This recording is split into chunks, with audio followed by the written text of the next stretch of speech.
Newly selected jurors in the trial of Ray Tenzing are expected to hear opening statements today. The former University of Cincinnati police officer faces murder and voluntary manslaughter charges for shooting and killing Sam DuBose during a traffic stop in July of 2015. Local 12's Perry Shively joins us live this morning with what jurors can expect to hear. Good morning, Perry.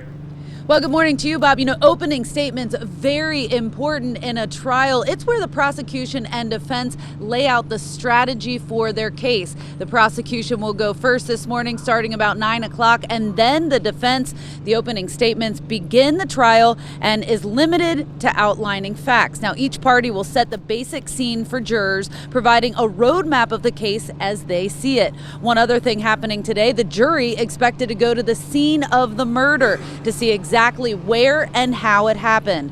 Now, this case has been controversial from the start. Former UC police officer Ray Tenzing's accused of shooting and killing Sam DuBose, an unarmed black man, during a traffic stop last year. It took just one day to seat a jury of 12 and 4 alternates. The makeup of that jury: 2 are black women, 4 are white women, 6 are white men, and the 4 alternates are white women. Local 12 News asked 2 local attorneys if the racial makeup of the jury matters and whether it's surprising. You always have concerns. A jury is supposed to be a jury of your peers. Of course, I think a lot of times what happens is people look at the makeup of the city of Cincinnati versus the Hamilton County. When you spread it out to the county, it's not as diverse as the city of Cincinnati is. So I think that's one thing that people have to take into account.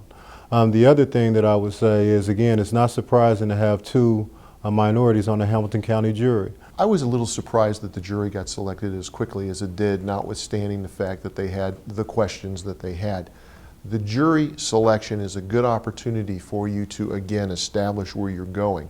And even if you have a juror who you know is not someone that you're going to use, there are things that you can do with that particular juror to sell what you're trying to do, or to disabuse the other jurors of what the prosecutor is trying to do.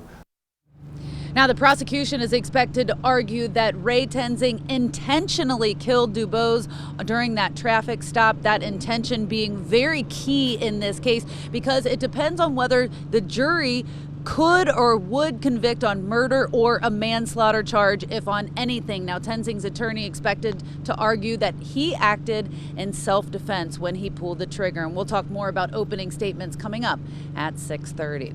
Guys, back to you. All right, Perry, thank you. Now, Local 12 will continue, of course, to follow this trial as it unfolds. Our digital team will be inside the courtroom tweeting real-time updates, and you can watch the trial streaming live on local12.com.